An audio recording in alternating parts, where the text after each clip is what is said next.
I've got a little tip for this episode that I think is going to make you a better runner, not only this year, not only the next 5 years, but it's going to keep you running well into your future. So let's hit those intros and get this episode started.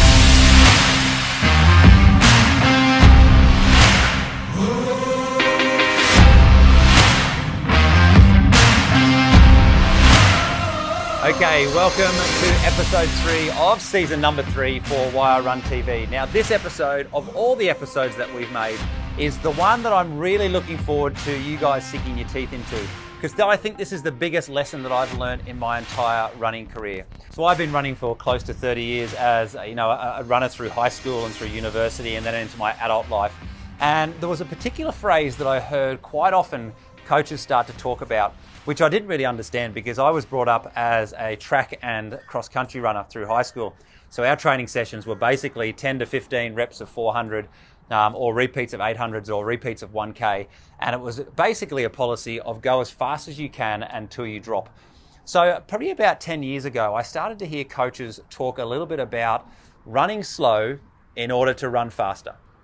And I really didn't understand it. I had really no idea what they were talking about. That whole idea of running slower in order to run faster, I couldn't kind of get my head around. So when I started to hear this a little bit, I was a bit confused by it. So I'll take you back 12 months ago, and I went on a bit of a training run with a great friend of mine and a great coach here on the Gold Coast, Adsy.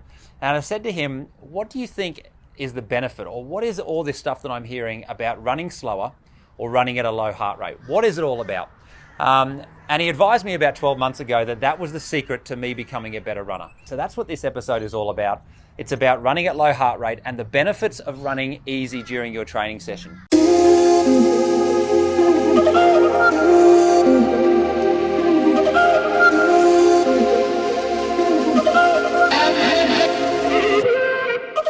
So quite recently, I caught up with Adsy again, and I asked him some questions that I think you as the runners will get a huge amount of benefit from hearing. So the first question that I asked Adsy when I went for a bit of a run with him was, what should a low heart rate run actually feel like?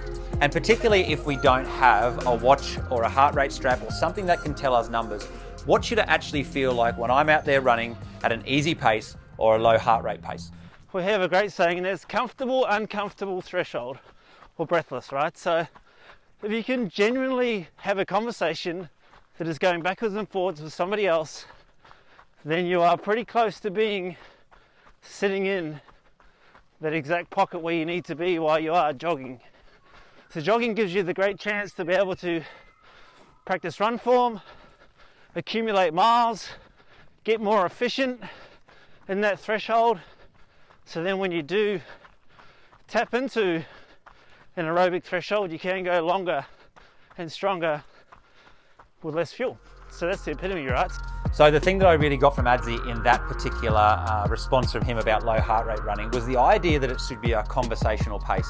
And this is something that I use with athletes that I coach at high school and at primary school. I talk to them about the ability and the importance of running at a conversational pace. So if you don't have a heart rate monitor, if you don't have one of those running watches that tells you your exact heart rate, then making sure that you can run next to the person that you're with and go back and forth in a dialogue or a conversation, and it should be comfortable. That's how you know that you're running at an easy, low heart rate pace. Secondly, then I asked Adsy to sort of give me a bit of an idea as to, if we're running 5 or 6 times a week, how many of those runs should actually be at a low heart rate? How much of that week should actually be easy? So take a listen to what he said about that. About 4. Yeah. About 4, because the reality is easier running, which is what people call, long slow running, is the most important time to practice run technique, because that's where you spend all your time. So if you are practicing good practice at a low heart rate, at low output, you're going to over time be able to run after 4, 6, 8 weeks a little bit faster at the same heart rate, because your efficiency is higher. I would say that 80-20 is a great rule.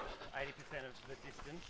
Yeah, basically. I mean, the reality is, if you're going to run 5 times a week, you're going to have 3 aerobic runs, 1 steady run or 1 negative split run, and then 1 race pace session.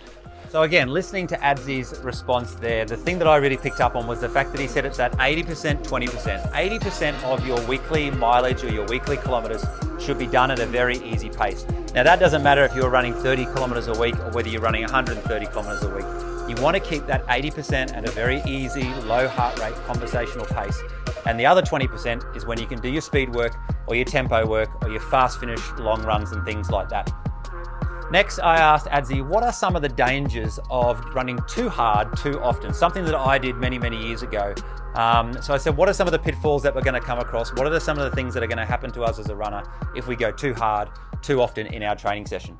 Don't forget that every time you go to race pace, there's a whole lot of recoveries there. So that's, 1, 2, 3 days recovery. Yep. If you put yourself in a place where you overreach or do a higher threshold session, then you come across a bad sleep, and then you come across some stresses at work, and then things aren't working out. Before you know it, your recovery from a run session is another day, but you've also done another run, so therefore you're even more tired.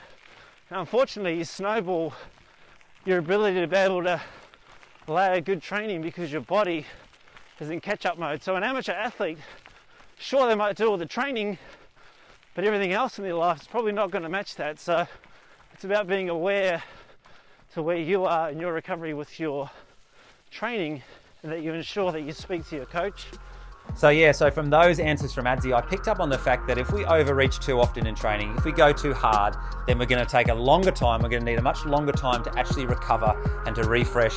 And if we happen to have a bad sleep or a bad week at work, or something happens with our family where we get extra stress piled up on top, it's just going to snowball and our training is going to fall apart because we won't be able to do the sessions that we want to do with the same sort of quality. So next I asked Adsy, what are some of the benefits, the things that I'm going to get as a distance runner by running easy and by running at a low heart rate? And for me, this was the most important piece of information to understand. What is it that's actually going to change in a positive way if I change my training sessions? So have a bit of a listen to what he said about the benefits of running low heart rate. The lower the training, the less effort on the body, the easier it is for your brain, your body to repair, to be able to practice good practice each day. So without overreaching in training and running at a low heart rate, it enables us to be able to do more long term from a health aspect than it does if you are going faster, purely because there is a hormonal response, there's a physiological response from your body being under load and being suppressed when you train hard. So therefore, the lower the intensity, the more often, the more frequent we can do movement or exercise or jogging. Therefore, we'll be able to tolerate more of what you like to do for longer. Make sense?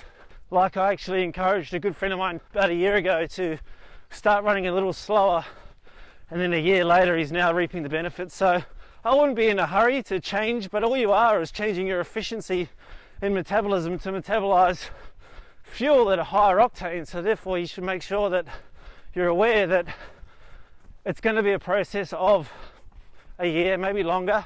It is a patience game for sure, but the long-term benefits are that you are going to be able to do more training. There's going to be less toll. You're going to function better at 3 p.m. in the afternoon. Probably not going to crave as much junk food. I can guarantee you that your friends and your family will tell you that you're better to be around because you are being able to tolerate your training. That's a big benefit. So there was a couple of key points there that he mentioned at the very end that I wanted to grab hold of, because he mentioned if we change our mindset, if we change our approach and go to that low heart rate, that easy running, then we're not only going to see benefits in our running, but also in our personal and professional life as well. So that's got to be a huge benefit, and something that we really want to be mindful of, that our training and the way that we are as runners is actually a benefit to those people that we surround ourselves, our colleagues at work, our loved ones, and our family and friends. So that's a crucial point as well. Okay, so that's it for episode 3. As I said at the very beginning, it was an episode I was really excited to make, and it was an episode that I'm really appreciative and thankful for Adsy Gordon for sharing his knowledge and for sharing his experience. When you talk to coaches who've been in the industry for so long, what they can tell you and what they can teach you is absolutely incredible. And as I said, this low heart rate, this easy heart rate, this easy jogging for me has really changed my training. It's given me a lot of positivity for the future, a lot of excitement that I can keep running 5, 10, 15, 20 years into the future, and hopefully still breaking PBs along the way as well. If this is the first time that you've joined us, thanks very much for stopping by. If you watch us each and every week, we really do appreciate your support. We appreciate the comments and the feedback that you give us. So if you can like us or follow us on Instagram or Facebook or YouTube, that would be wonderful. Whatever you have coming for the next 7 days, we hope it's a great 7 days of running or tapering or recovering, whatever it is that you're up to. And eat a lot, sleep well, hydrate well, do a little bit of mindfulness, a bit of yoga or a bit of meditation, and we'll see you in 7 days' time for episode 4 of Why I Run TV. Have a great week.